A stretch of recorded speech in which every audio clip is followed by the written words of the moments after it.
katroka tsara ny amin'ny fitora sasany ariva ireo lohateny vaovaontsika ary amin'ny dia alarobia 7 Jolay 2024 ity. Ampivelatra ny fiara-miasa stratégique sy ampiroborobo ny fampandrosoana iombonana i Madagasikara sy Egypte. Iara-iasa amin'ny jirama ny Bianco sy ny ANAF hitsirika ny osika ny halatra jiro sy fil amin'ny famatsiana herinaratra. Tsara ny vokadalao ho an'ny ankoay lehilahy latsaky ny 12 taona anatin'ny fifantsanana makany amin'ny Afro Basket.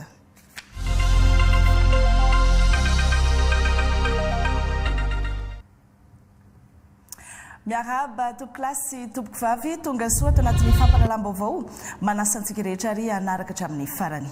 Mafiorina sy miamafy hatrany ny fiara-miasa eo amin'ny Madagasikara sy Egypte dingana iray lehibe amin'ny fanamafisana ny fifandraisana ara-diplomatika sy ara-toekarena eo amin'ny firenena rotonta ny fitsidiana ofisialy ataon'ny filohan'ny fanavaozana ny Repoblikan'i Madagasikara ny kolonela Randrianirina Mikael any an-toerana amin'izao fotoana izao. Noraisin'ny filoha Egyptiana Abdel Fattah el-Sisi tao amin'ny lapa-panjakana ao El Alamein izy ny maraina teo araka ny fombafomba sy ny arifenitra diplomatika manan-kery amin'ny fandraisana vahiny ambony. Nivantoka tamin'ny fanamafisana ny fiara-miasa amin'ny sehatra maro lafy ny dinika ofisialy izay nataon'ny rotonta ary nisy ihany koa ny fanaovan-tsony fiara-miasa maromaro tao anatin'izany izay maneho ny finiavan'ny rotonta ampivelatra ny fiara-miasa stratégique sy ampiroborobo ny fampandrosoana iombonana. Any Egypte ihany koa ny namana Babi Stéphane sy Mam Ravoavison.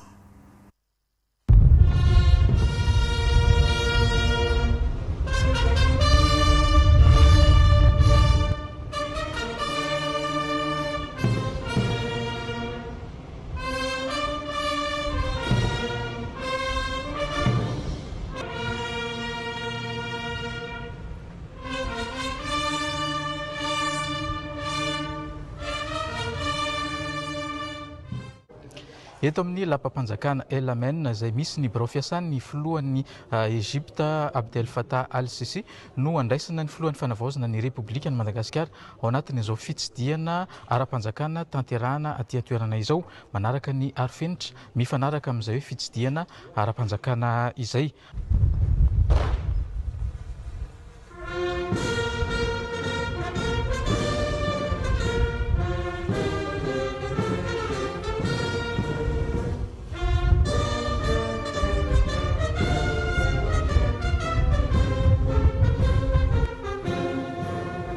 Avy hatrany moa dia niroso tamin'ny dinika misokatra iarahan'ny filoha rotonta tamin'ireo minisitra voakasika manokana ao anatin'ilay fifanaraha-piara-miasa 5 izay soniavina sy hodiniana ao anatin'izao dinika arakasa izao. Nisy ihany koa ny fihaonana manokana teo amin'ny filoha rotonta izay niresahana ny fanatsarana ny fiara-miasa eo amin'ny firenena rotonta. Marihana moa fa misa 7 ireo minisitra malagasy tonga manotrina sy manatanteraka izay dinika arakasa eo amin'ny Madagasikara sy Egypte izay. Eo ny fiara-miasa ara-diplomatika anamafisana ny fifandraisana eo amin'ny firenena rotonta. Eo ihany koa ny sehatry ny fitaterana an-dranomasina ny fiara-miasa eo amin'ny sehatry ny tanora fanatanjahantena ary ny fampanananasa ary ny fampiroboroboana ny nomerika sy ny haitao arakajy mirindra ao anatin'izany.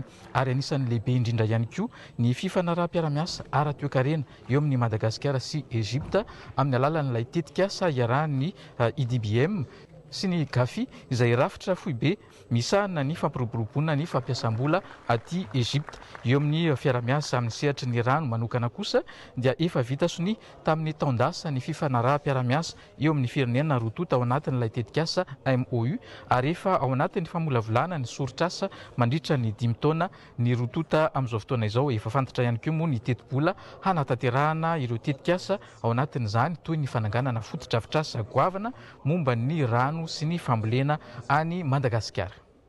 Feno 450 taona kapoka tamin'ny 13 febroary lasa teo ny fifandraisana ara-diplomatika teo amin'ny tanitsika rotonta.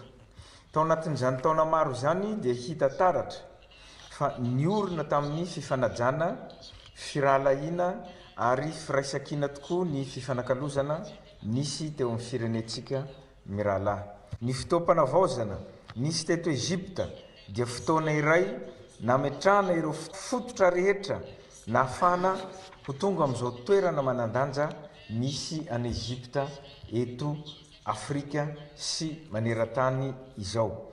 Mandalo fotoana toy izany Madagasikara ankehitriny ary inoako fa ny fahatsapahanao ny mahasaropady ny fotoana toy izao lalovana izao no antony tsy nisalasalan'ny Repoblika Arabo Egyptiana nanome tantsoroka sy fankatoavana ny rindran-damina fanavaozana izay tianay ho tanterahana ho an'ny Madagasikara. Maro ny ohatra tsara azo tafina amin'ny Egypta izay mahatonga azy ho sehatra tsy azo itovirana amin'ny famahana ireo krizy politika eo amin'ny sehatra regionaly sy manerana ny Afrika izay mivohatra ny fifampiresahana sy fandriampahalemana ary fametrahana ao ambony ny tombotsoa sy ny hetaheta-bahoaka. Madagasikara ihany koa dia mandala ireo fomba fanao ireo hoy ny filohan'ny fanavaozana. Nandritra ny fihaonan'ny filoha Rotota tamin'ny volana Melasa teo ho tany Kenya dia maro ireo lohahevitra nodiniana azo iarahana manatanteraka ka fotoana fanatanterahana azy izao hoy ny kolonel Randrianirina Mikael. Anisan'izany ny eo amin'ny sehatry ny fambolena sy ny fitantanana ny rano izay iandrandranay fizarana fahaiza-manao sy traikefa miaraka aminareo. I Ezipta tokoa mantsy na dia miorina amin'ny tany efitra azy dia nahavita nametraka fambolena maharitra sy mahazaka fiovaovan'ny toetrandro. Nametraka ihany koa fitantanana mahomby ny loharanon-drano tokana izay ananana ka ahafahany mamelona ny vahoaka ao aminy sy manondrana ny ambombavany. Irinay ny ampiarana izany fahaiza-manao sy traikefa izany any amin'ny faritra atsimon'ny Madagasikara. Ahatratrarana ihany koa ny tanjona haleotena ara-tsakafo. Sehatra iray tsy ambany zavatra ihany koa ny mahakasika ny faharanitan-tsaina namboarin'olombelona sy ny teknôlôjia mifandraika amin'ny zana-bolana.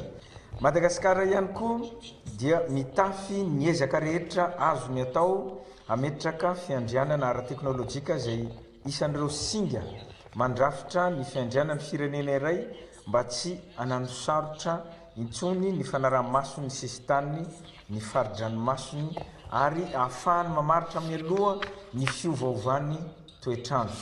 Anisan'ny dinika izay imasoantsika ihany koa ny mahakasika ny fanitarana tanan-dehibe sy ny fizahantany. Manoloana ny fitombon'ny mponina monina tanan-dehibe, Madagasikara dia nametraka paikady manokana andrindrana izany ary maniry hanovo traikefa amin'ny Ezipta izay manana haitao manokana eo amin'ny resaka fotodrafitrasa sy fananganana tanàna vaovao. Ezipta ihany koa dia mitarika aty Afrika eo amin'ny lafin'ny fizahantany ka dia heverinay ho tombontsoany rehetra raha toa mametraka fiaraha-miasa ampiroboroboana fizahantany maharitra sy mamorona asa ny firenetsika rotonta. Raha ny varotra sy ny fampiasam-bola indray no resahina dia hita fa sady mifameno ara-toekarena no samy mpikambana ao amin'ny komeza ny firenetsika rotonta koa dia heverinay ho rariny sy hitsiny tokoa raha toa manamafy ny fiaraha-miasa efa misy isika mba hanatantara sy homendrika laitaka eo anivon'ireo tany aty amin'ny ilabolan'ny tany atsimo. Koa dia maneho ny fahavonona ny Madagasikara ho amin'izay fifanarahana tetikasa azontsika tomboka mba ahafahan'ireo tanora ireo misitraka asa mendrika sy mahavelona ary indrindra moa raha sehatra ahafahany manangana tetikasa manokana. Ao anatin'ny fanatanterahana ireo fifanaraha-piaramiasa ireo dia isy ny fivezivezen'ireo teknisianina avy amin'ny firenena Rotota ifampisaratra ekefa sy fahaiza-manao nanasa ny filoha Ezipsiana ihany koa ny filoha Malagasy hitsidika ny Madagasikara. izay ny votoatin'ny fifandraisana ny fiara-miasa sy ny fampandrosoana iarahan'i Madagasikara sy Egypte fa nanokana ny fanjakana ejipsianina fotoana manokana ny jerena sy nitsidiana ireo toerana manan-tantara manamarika ny tantara sy ny kolotsain'izy ireo ny vady ny filohan'ny fanavaozana Ramatoa Randrianirina Eliza nandritra izao fandalovany any Egypte izao. Iray tamin'izany ny fitsidiana ny tsenan'ny Canal Galili ao Le Caire, tanàna iray ahitana toerana manan-tantara manokana sy tsena lehibe fanta-daza ao Egypte, naoriny Emir Jarkas Al Khalili tamin'ny taonjato faha-efatra ambin'ny folo ny Canal Galili. Ao Canal Galili no ahitana ny asa tanana ejiptiana, ireo anitra isan-karazany, ny firavaka, ny haingo sy ny haingon-trano, fa indrindra ireo tao-trano na ny architecture izay mampiavaka an'ity firenena ity. Ao ihany koa no ambom-pionan'ny kolotsaina tatsinanana oriental sy ny tandrefana occidental no izy toerana mahasarika mpizahatany na avy ao an-toerana ihany na avy any ivelany. Ankoatr'izay dia ahitana moské lehibe sy manana ny maha izy azy ihany koa ao amin'ity tanànany Al Khalili ity, anisan'izany ohatra ny moské Al Hussein.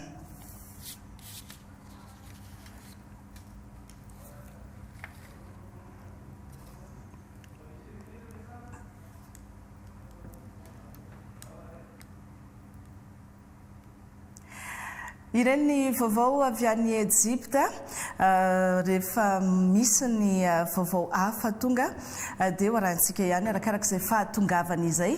Anisan'ny fantatra aloha fa efa niaona tamin'ny diaspora na ny malagasy monina sy mipetraka any Egypte ny filohan'ny fanavaozana ao anatin'izao diany izao.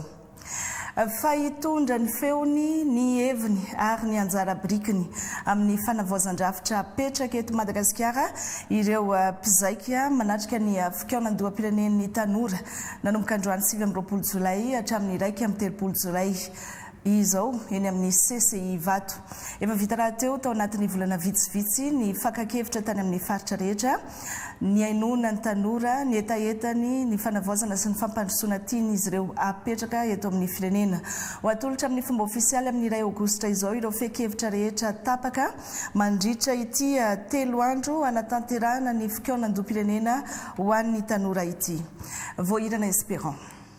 Tena nivo ny commune, ny district ary ny faritra ny fakana ireo hevitra ny tanora eo amin'ny firosoan'i Madagasikara makany amin'ny fanavaozan-drafitra. Samy namoaka ny heviny, ny faniriny sy ny nofinofiny ananan'izy ireo ho avy mamiratra eto Madagasikara nandritra izany fankan-kevitra izany ireo tanora manerana ny nosy. Ahafahana mandrafitra ireo hevitra rehetra voangona atao anatin'izay fankan-kevitra isam-paritra ho lasa fehi-kevitra izay. Miatrika fikaonan-doha-pirenena ho an'ny tanora mandritra ny 3 andro ireo tanora malagasy. Voasolo tena eto avokoa ireo tanora anatin'ny faritra 4 amby 20. Vita ny fikaonan-doha-pirenena ho an'ny tanora, ho atolotra ny fitondram-panjakana ny fehi-kevitra izay isan'ny dingana irosona makany amin'ny fikaonan-doha nasionaly. Fa misy fandrindrana ho atao miaraka amin'ny politika generalin'ny fitondram-panjakana le izy. Fa ny ezana dia mba hoe ny atateraka ny akapobeny izay azo raisina dia hoezana ho raisina zay eo amin'ny fanovana ny fitondrana ny firenena mihitsy. Marihana fa ireo fehi-kevitra rehetra nivoatra nandritra ny fikaonan-doha-pirenena nataon'ireo ministera tsirairay avy dia ho arindra ny mpikarakara ny fikaonan-doha-pirenena nasionaly ifanaraka amin'ny politika mpanjakana. Fa manoloana ny firongatry ny halatra sy ny osoka izay ataon'ny mpampiasa jiro sy rano amin'ny orinasa Jirama amin'izao fotoana izao dia no tanterahina ny hariva teo ny fifanaovan-tsony mpiara-miasa stratéjika teo amin'ny Bianco, ny Jirama sy ny ANAF izay mikendry indrindra ny hitilina sy hitsiriana nyireo osoka sy karazana halatra ary kolokolo ireo any anana sy anafoanana izany mba hampiodina tsara amin'ny atsakany sy andavany ny orinasa Jirama. Mamy Filipina Razavindrasata sy Feno Randriamalala. Tao anatin'izay enim-bolana izay, compteur iray alina io no nanaovan'ny Jirama fitsiriana manerana nosy ka ny 520 isanjaton'izay dia nahitana tsy fahatomombanana avokoa. fampianarana fanentanana sy fanenana ny mety isina trangana kolikoly na osika eo anivony orinasa jirama no tanjon'ny bureau miady amin'ny kolikoly ny orinasa jirama sy ny bureau national miady amin'ny osika amin'ity fifanovatsony mpiara-miasa ity. Ny zavatra voarakitra ao anatin'ity tahirikevitra na fifanaovantsony ity dia ny tanjona mazava ho azy dia mba afehezana ireo irika mety mampisy osika sy mampisy kolikoly ao anatiny na ao anivony jirama zay mamparifo azy. Ny faharoa mba ahafahana zany mametraka ireo ataontsika hoe fepetra mahomby entina manafona raha azo atao fa mba farafaratsiny mampiena andreo irika na riska voalaza ireo. Fa ao anatin'ity fifanaram-piara-miasa ty koa izahay dia natateraka asa maromaro.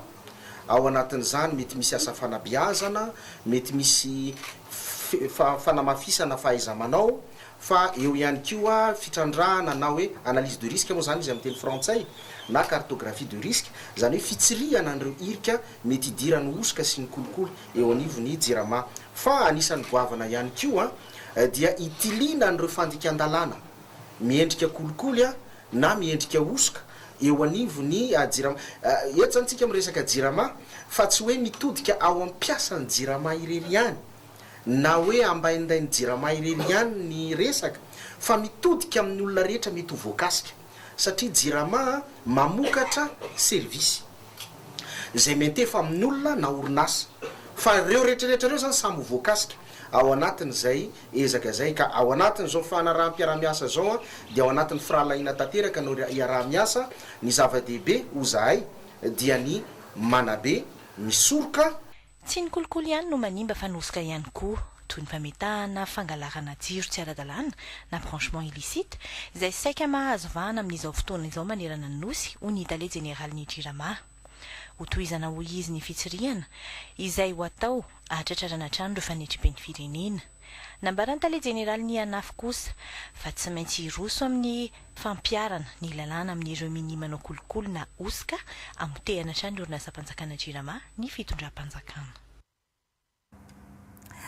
Taorian'ny fangatahana fanampanazavana nataon'ireo mpiasan'ny commune sasantsasany manerana ny nosy momba ny indemnité de logement ho an'izy ireo dia nitondra fanazavana ny ministry ny atany sy ny fitsinjaram-pahefana tamin'ity androany ity. Nambarana tao anatin'izany fa nisy tokoa ny didim-panjakana manambara io fahafahan'ny commune sy ny faritra tsirairay mampiakatra ny indemnité de logement io hatramin'ny 2 hetsy ariary. Ny filan-kevitra munisipaly nefa no manapaka izany arakaraka ny fahafahan'ny commune na ny faritra tsirairay. Tojo fanomezana Ery Rakotomalala. Tsy voatery mitovy avokoa ny indemnité de logement raisin'ireo mpiasan'ny commune na mpiasan'ny faritra na ireo antsoina hoe vondrom-bahoaka itsinjaram-pahefana manerana ny nosy arakaraka ny fahafahana arabolan'ny commune na faritra tsirairay no amaritana izany. Tsy ny fanjakana fohibe ihany koa no manapaka fa ny filan-kevitra munisipaly na ny filan-kevitry ny faritra. Samy manana ny fahafahany arabola ireo vondrom-bahoaka itsinjaram-pahefana tsirairay avy ireo. Misy no mety hoe manana fahafahana bebe kokoa noho ny hafa. Dia izay no nahatonga ny fitondram-panjakana zany nametraka foana hoe hatrany amin'ny 2 hetsy ariary le izy fa ny fahafahan'ny vondrom-bahoaka itsinjaram-pahefana tsirairay zany amin'ny alalan'ny fanapahana izay raisin'ireo filan-kevitra zany eny anivon'ireny vondrom-bahoaka itsinjaram-pahefana reny ny filan-kevitry ny tanàna, filan-kevitry ny commune zany na ny faritra zany no manapaka mandray fanapahana mametra hoe hoatrinina zany ny indemnité de logement isanisany isaky ny vondrom-bahoaka itsinjaram-pahefana zany fa eo anelan'elan'ilay 4,4 alina teo sy ny 2 hetsy ariary ho fanajana indrindrindrindra ny hoe fahaleovatena ara-pitantanana sy fahaleovatena ara-bola an'ireo vondrom-bahoaka itsinjaram-pahefana tsirairay dia izay no lalàna mihitsy no mamea ny filan-kevitry ny tanàna zany filan-kevitra munisipaly sy anapaka zany hoe izao no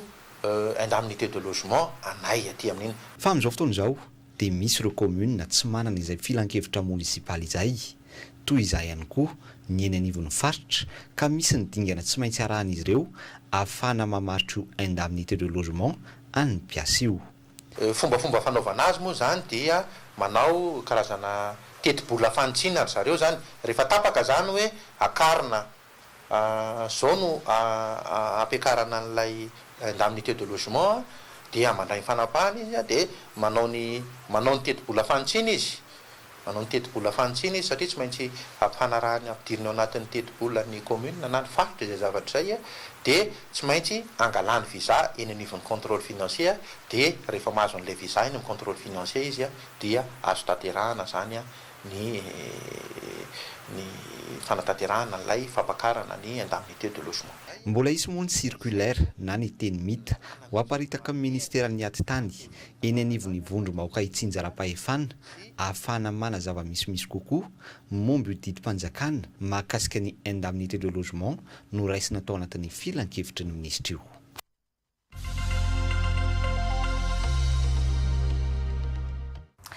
Andravahitsika ary ato anatin'ny fampahalalam-baovao médecin général Ratovindrainy Willy talety général-ny hôpitaly Saint-Nosou ny avy ato amin'ny akaviako ato médecin colonel Andrianirina Zafy Tsarazo izy filohan'ny komity mpikarakara ny fahadimy amin'ny 30 taona nyity hôpitaly ity mazava ho azy zany fa iresaka manodidina an'izay fankalazana ny fahadimy amin'ny 30 taona ny hôpitaly Soavinandrina na ny Saint-Nosou izay tsika miarabanareo miralary tonga soa ato anatin'ny fampahalalam-baovao avy hatrany angamba médecin général dia eto avy hatrany ny mahakasika ny hetsika izay ho ataonareo amin'ity fahadimy amin'ny 30 taona ity. Misaotra Irène, miaraba Irène ary miaraba ny mpanaraka ny vaovao eto amin'ny télévision malagasy. Ny eo anivon'ny centre hospitalier de Soavinandrina na ny hôpitaly miaramila Soavinandrina dia ankalaza ny fahadimy amin'ny 30 taona amin'ity taona ity. Napetraka ho tanjona ao anatin'izany fankalazana izany ny hoentina manatsara ny kalitaon'ny fandraisana ny marary. Ny fanatsarana an'ireo fotodrafitrasa fandraisana an-tanana ny fitsaboana marary sy indrindrindrindra ihany koa ny fanatsarana ny ambaindain'ny toeram-piasana sy ireo mpiara-miasa rehetrarehetra dia noho ny fahitany eo ny fitaliavana ny hôpitaly an'izay zavatra zay dia nametraka izay andao ankalazan'ny fahadimy amin'ny 30 taona mba hoentina mampiseho indray ny lazan'ny hôpitaly miaramila eto anivon'ny firenena malagasy.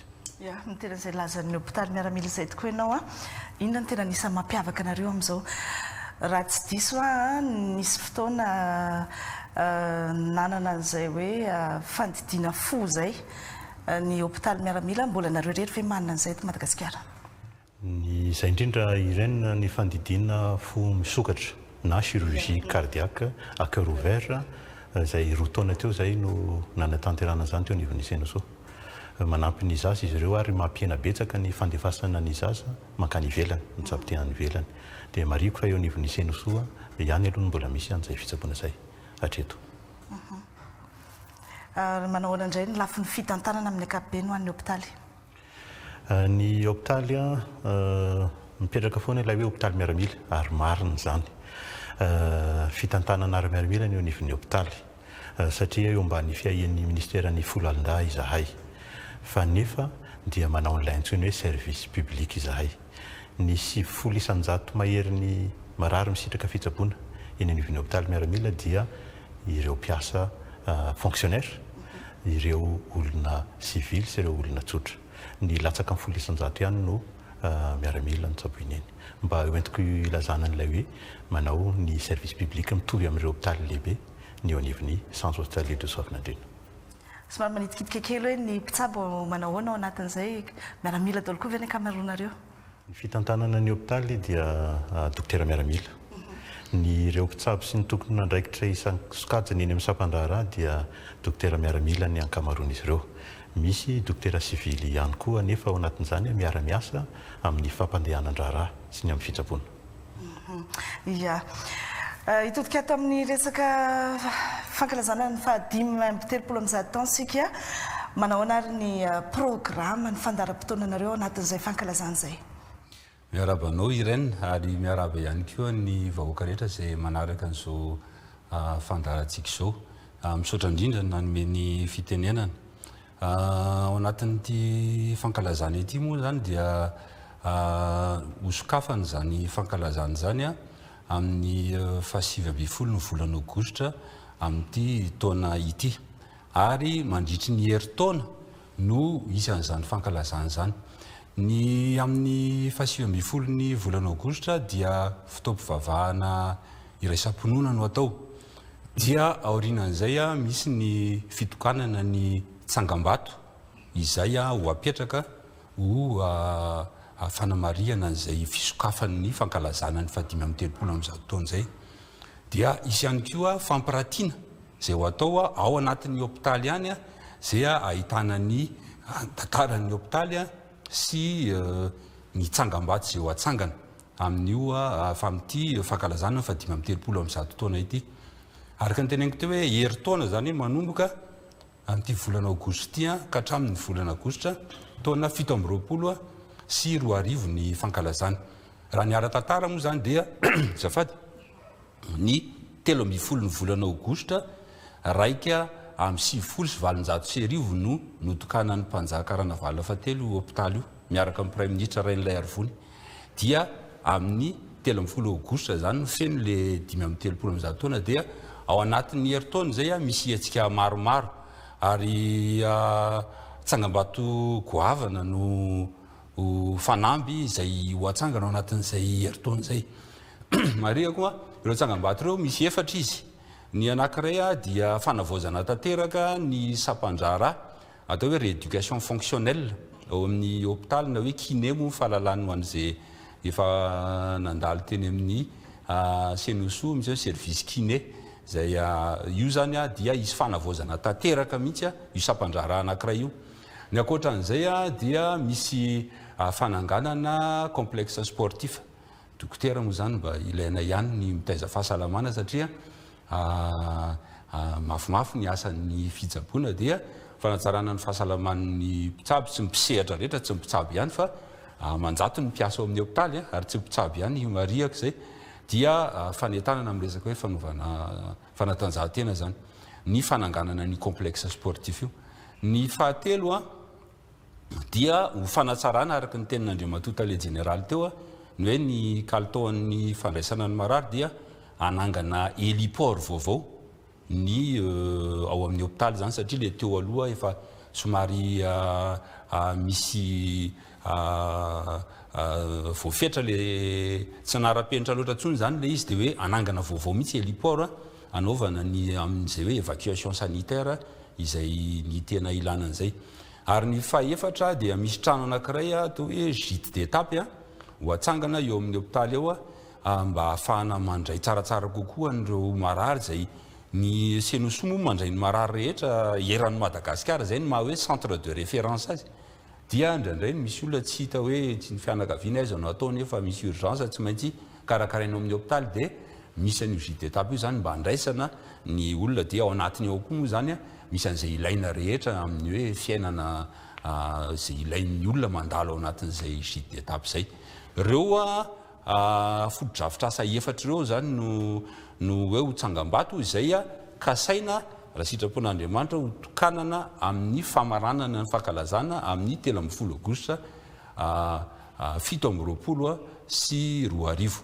Dia ao anatin'ny herintaona efa misy programa ao ny hetsika ara-sosialy ao anatin'ny zavatra tena tiana ho marina dia misy ny varavarana misokatra izay kasaina ho atao amin'ny volana novambra mandritra ny 3 andro eo zany dia hosokafana ny varavaran'ny hôpitaly dia ho ampahafantarina ny vahoaka rehetra hoe inona daholo ny tolotra ara-pahasalamana izay atolotry ny hôpitaly ho an'ny vahoaka. Dia io zany anisan'ny hetsika anankiray ho ataonay amin'ny volana novambra iny. Ny hetsika ara-sosialy dia isy taona ny amin'ny herintaona zay andehanao hetsika ara-sosialy fitsaboana zany hoe ny hôpitaly sy ny dokotera andeha ho amin'ny toerana anankiray zay any amin'ny toerana zay azo atao hoe tsy dia manana fandidina na dokotera manampaizana manokana dia hoany zany zay amin'ny volana May eo zay ny eritreretina. Dia isy moa zany ny hetsika ara-sosialy ihany koa ho an'ny mpiasa ao anatin'ny Senoso zay atao ao anatin'izay mandritra ny taona dia amin'ny famaranana moa zany ny fitokanana an'ireo ireo fotodrafitrasy ireo ny tena ho atao dia isy fiaraha-mifaly amin'ny famaranana ny fankalazana amin'ny heritaona. Feno dia feno programmenareo. Niterenao teo hoe tamin'ny andron-drana valina fahatelo no nitokana ny hôpitaly izany hoe efa tamin'ny andro fahampanjaka zany. Inona no mety hoe tantara nanamarika ny hôpitaly ny miaramila io?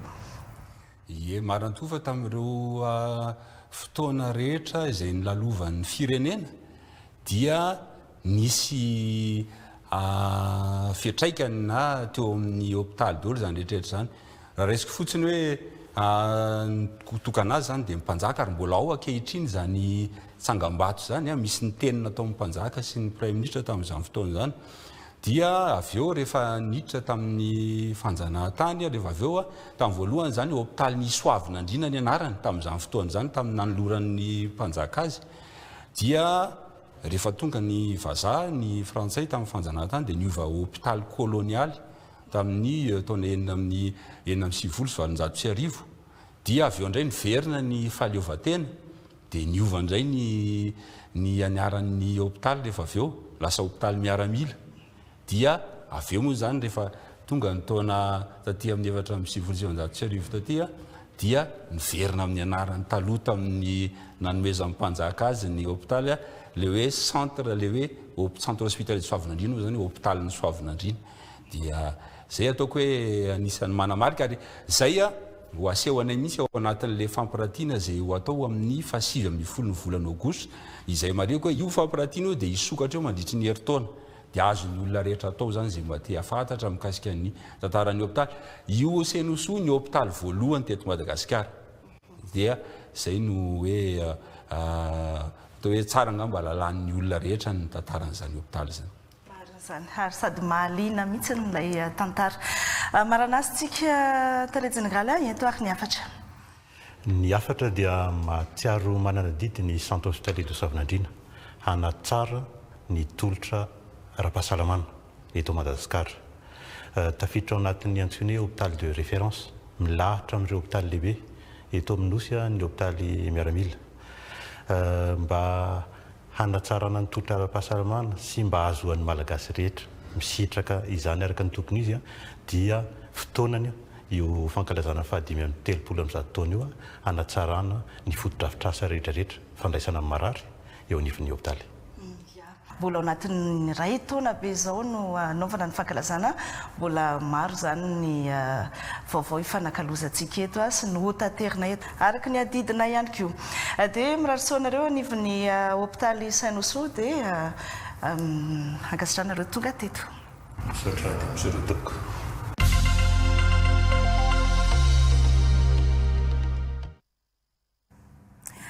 Toizantsika amin'ny vaovao eo anivon'ny tafika malagasy zay ihany. Miaramila manamboninahitra ambony 300 mianada eo anivon'ny tafika an-tanety no nahazo laharam-boninahitra ho an'ny taona 2024 enim-bolana voalohany izany hoe nahazo fisondrotana galona izany. No tantarana androany ny fametrahana galona azy ireo izay izy ireo izay manana andraikitra lehibe sy miavaka amin'ny fitariana ny asa fitandrona ny filaminana sy ny fampandrina ny fahalemana eto Madagasikara. Griffin Bakoliniana. Maro anisy eo anivon'ny tafika malagasy ny tafika an-tanety izay misahana anjara asa maro amin'ny matafika an-tanety azy ireo manankaiky ny vahoaka. Isan'izany ireo manamboninahitra izay manana ny anjara asany manokana eo amin'ny fitariana ny asa tanterahany miaramila. Ho an'ity taona 2024 ity nisy 30 mianada ireo nahazo laharam-boninahitra ho an'ny manamboninahitra ambony eo anivon'ny etamazorny tafika an-tanety tao anatiny enim-bolana voalohany. Nahitana kolonely 4, lieutenant colonel 7 ary commandant 70. Vao maika anamafy ny asa tanteran'izy ireo eo anivon'ny tafika an-tanety ny fanondrotana galona toy izao fa tsy horavaka lanjaina eny Antsoroka fotsiny. Ny fanatanjahantena no anisan'ny tsy azo lavina indrindra fa tena mampiombona sy manamafy ny firaisan-kina fombiazana no azo nandritra ny famerenana ny tournoi intercorps ho an'ny miaramila taranja maromaro no natao tao anatin'izany na ny ho an'olo tokana na ny ho an'ny iombonana. Mbola Grifina Bakoliniana ihany no hitondra ny andindininy izay. Isan'ireo ny bata medaly volamena maro ny miaramila avy eo anivon'ny bataillon appui feu sy ny premier bataillon parachutiste Ivato na fifaninanana ho an'olo tokana izany na teo amin'ny fifaninanana taranja iombonana baolina kitra sy baskety. Nisongadina tamin'izao famerenana indray ny intercorps ny karakarain'ny fariperovana sy filaminana ikopa izao ankoatra ny ara-panatanjahantena dia fanamafisana ny firaisan-kina ny samy mpitandro filaminana. Niavaka ny lalao fampisehoana teo amin'ny basket ny ekipany jeneraly nahitana ireo tompon'andraikitra ambony ny fanandrina tamin'ireo ekipany kolonely ka lasa ny ekipany jeneraly ny fandresena. Tsy tafavoaka kosa nanoloana ny bataillon parachutiste Ivato ny ekipany bafa tao anatiny lalao famaranana ho an'ny baskety. Anisany nampiavaka n'izao famerenana indray ny fifaninanana ho an'ny intercorps izao ireo taranja ara-panatanjahantena miaramila toy ny PCB, eo ihany koa ny marche commando. Rehefa avy eo mbola iverenantsika ny resaka fanatanjahantena fa ivadika lavina vao hafa aloha isika. Manokatra fiara-miasa amin'ny tsy miankina ny banky iraisam-pirenena momba ny famatsiana herinaratra azo avy amin'ny angovo azo avaozina eto amintsika. Efa misy ny orinasa namaly ny antso mivarotra fitaovana azona herinaratra amin'ny vidiny mirary takatry ny besiny maro indrindra ny any amin'ny tontolo ambanivohitra. Efa eto Madagasikara io orinasa io amin'izao fotoana izao rehefa nanomboka ny tetikasany teny taositeny araka ity angom-baovao entiny Girard Mambasoa sy tojo fanomezana ity. 20 isanjaton'ny mponina eto Madagasikara no kendrena hisitraka herinaratra amin'ny alalan'ny angovo tsy mampiasa tambazotra na ilay antsoina hoe hors réseau hatramin'ny taona 2024. Tanjona voarakitra ao anatin'ny mission 300 naroso ny banky iraisam-pirenena sy ny banky panafrikanina ao an'ny fampandrosoana izy io. Mamporisika ireo orinasa vahiny afaka manatratro io tanjona io ny banky iraisam-pirenena ka anisan'ireo orinasa efa namaly ny antso ny orinasa Sun King, orinasa mamokatra sy mivarotra kojakoja mamokatra herinaratra mandeha amin'ny masoandro. Ny Sun King dia mba ahafahana manampy malagasy zany hisitraka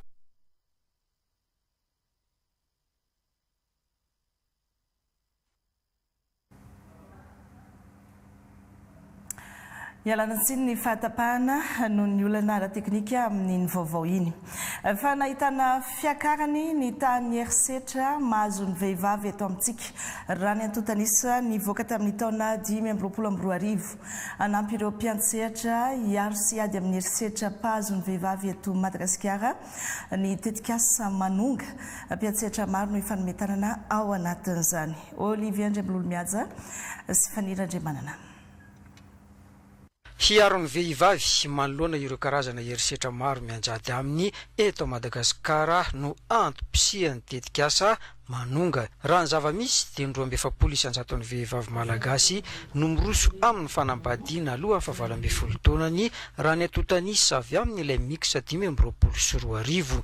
Raha 70 isanjato izany ny taona 2024 izany hoe ahitana fiakarany io fanambadiana loloatra io.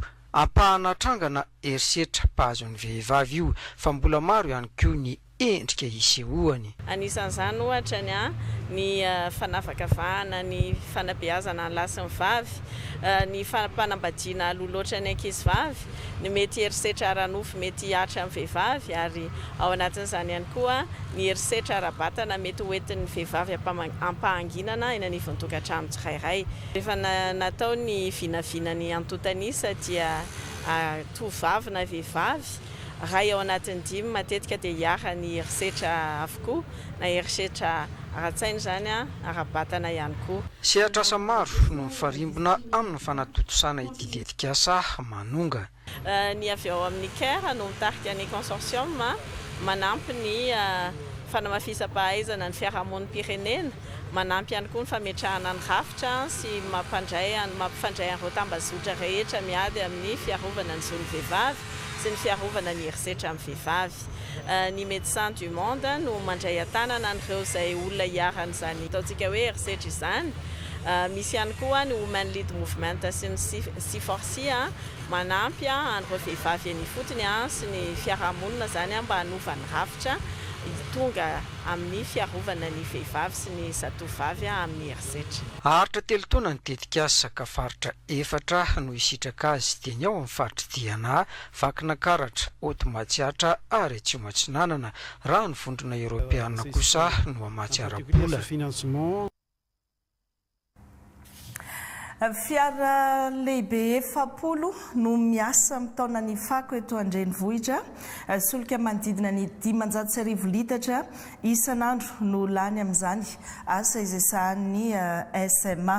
Mpiasa 700 eo no miasa manangona sy manala ny fako ho an'ny eto Antananarivo Renivohitra izay. Vola azo avy amin'ny etran'ny commune sy ny fanohanan'ny ministera pia no mampiodina ity orinasa SMA ity. Niara-nijery sy nanamarina ny fomba fiasa sy ireo fitaovan'ny SMA etsy amin'ny mikoja pasapito hita amin'ny fako eto Andrenivohitra amin'ny alalan'ireo fiara vaventy na camion ireo. Ny tompona andraikitra avy amin'ny ministeran-drano ny fidiovana sy ny fanadiovana niaraka tamin'ny solitena avy amin'ny JICA ao anatin'ilay tetikasa antsoina hoe GESDA na gestion des déchets solides d'Antananarivo.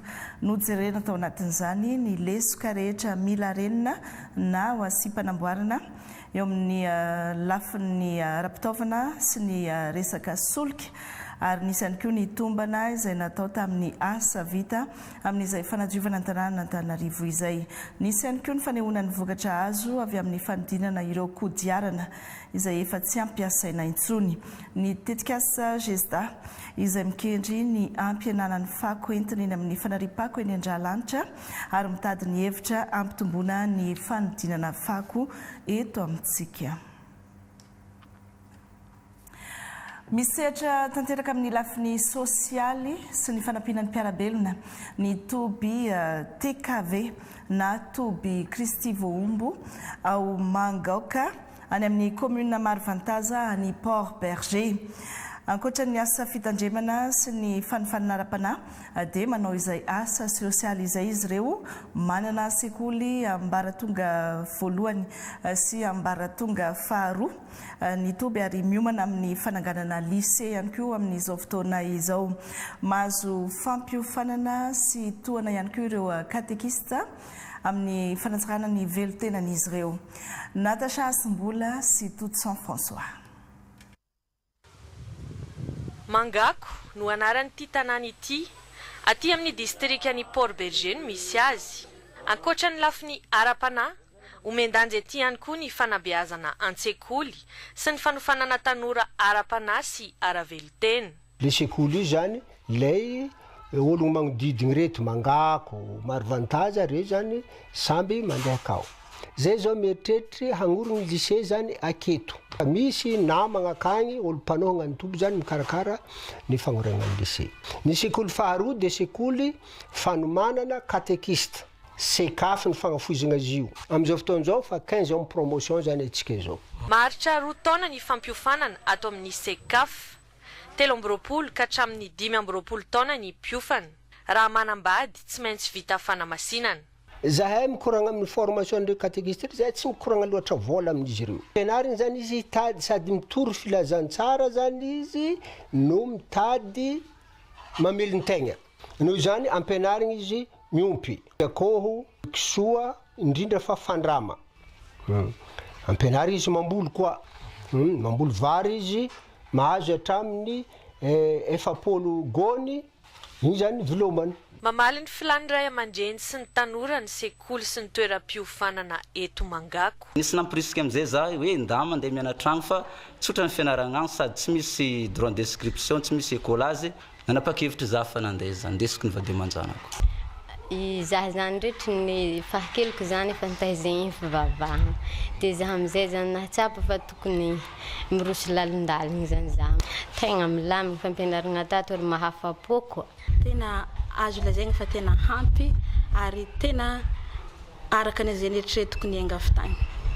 Izy koa resaka fiofanana aloha eto amin'ny sekafo eto na resaka velon-tegna kila zavatra ianarana na zay hoe mianatra français mianatra anglais o kila velon-tegna zegny hita aketo amin'ny sekafo eto. Ankalazaina mandritra ny tapaky ity taona 420 ity sy ny taona 720 ho avy io ny 15 taona nyity Tobo Jesosy Kristy voaombo ity. Iverenantsika ny resaka fanatanjahantena fahombiazana zato isanjato no azon'ny ekipa pirenena malagasy ankoay nahita fandresena avokoa tamin'ireo lalao telo izay natao anatin'ny fifantsanana amin'ny fiadinany amboarany Afrika na ny Afro Basket ho an'ny sokajy lehilahy latsaky ny 12 taona izay atao any Harare any Zimbabwe amin'izao fotoana izao. Avitry ny anarako torso. Ako ny etsika ara-panatanjahantena hazakazaka 15 km de tana izay niainga teny amin'ny parvy Analakely tamin'ny farany herinandro teo hoentiny 4 sy fanirikely.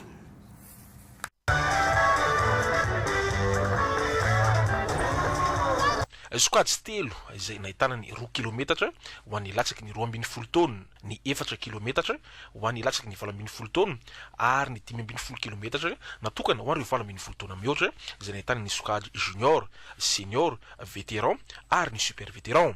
Ireo ny sokajy hita tao anatin'ity fifanana ho an'ny marathon 15 km to itana ity. Mahery ny 300 ireo mpandeha anjara teto. Pikarakara ny fifanana kosa ny ligna na Lamanga ny taranja atletisme sy ny faritra na Lamanga. Nietsika tamin'ity zany dia tsy nampozina satria raha ny eritreretina dia teo amin'ny 200 teo ny mpiazakazaka fa nahitantsika niakatra ny 200 zany hoe nahitana mpiazakazaka 300 tamin'ity hazakazaka ity ary isorana dia isorana ireo mpanohana. Ny tanjona nanaovana azy ity zany dia ny voalohany indrindra zany dia etsika ho an'ny fahasalamana zany satria ny hazakazaka na ny sport zany dia mahasalama ary ny faharoa dia ny fitaomana ny tanora iandraikitra teo nivon'ny sport hiala amin'ny resaka fidoroana ny zava-mahadomelona ary ny fahatelo tena farany dia ny sport zay atao dia tsy maintsy ny sport ny hazakazaka zany no base ny sport rehetrarehetra zay atao nanao foty nanao basket na foty dia tsy maintsy zay. Ny zavatra nataon'ny faritra Analamanga moa zany dia ny fanohanana satria eo anivon'ny faritra Analamanga izay dia manana ny sampandrara miandraikitra ny lafiny fanohanana ny lafiny ara-panatanjahantena manokana. Dia nanantona anay moa zany ireo mpikarakara ity etsika 15 km marathon 15 km ity dia nitondra ny fanohanana izay eo anivon'ny faritra Analamanga satria zay resy lahatra fa ny ilaina ny fanatanjahantena afahana aloha mitaiza vatana sady miantoka ny fahasalamana ihany koa fa ilaina ihany koa ny fanatanjahantena indrindrindrindra amin'izao vanim-potoana iainantsika izao dia ny fahitantsika fa maromaro ihany ny tanorantsika izay mironany amin'ny zava-mahadomelona ka irika iray ahafahantsika misarika azy hiala ao anatin'izany fahazaran-drasy zany ny fampiroboroboana sy ny fanohanana ny fanatanjahantena takso. Notolorana medaly sy amboara ireo tompon-daka isaky ny sokajy tamin'izao fifanana izao ary ho tanterahina isa-taona ity etsika ity. Any ivelany horohorontany Mahery Vaika mirefy 7 faingoray amin'ny Marge Frigidaire no namely ny prefekturan'ny Kumamoto any atsimo andrefa ny Japon na afatesana sy naharatrana olona maro ankoatr'ireo mbola tsy tapopoka. Vohidrana Espérant. Niteraka faravana trano sy fotodrafitra samaro ilay horohorontany Mahery Vaika 7 faingoray amin'ny Marge Frigidaire niseho tany atsimo andrefa ny Japon. Nisy ivitoeram-pivarotana iray nirodana ka olona maro no voafandrika tao anatiny. Tapaka ihany koa ny herinaratra sy ny rano fisotro madio tany amin'ny faritra maro ary nisy ny fahatapahany fifamoivoizana an-dalamby sy anabakabaka. Mbola mitohy ny asa fikarohana sy famonjena ataon'ny mpamonjy voiny sy ny tafika japonais satria ina mbola hisy horohorontany manaraka. Nanentana ny mponina ny manam-pahefana mba hanaraka ny toromarika momba ny fiarovana sy ala amin'ireo toerana ina isian'ny fihotsahany tany. ihany koa no manakatona ny fampahalalam-baovao ankasitransika rehetra nanaraka farany ankasitrany ihany koa ny ekipa rehetra niarana natontosa raha mpitsy mbola iaraka aminao ny tenako mirary soary toboklasy toboko vavy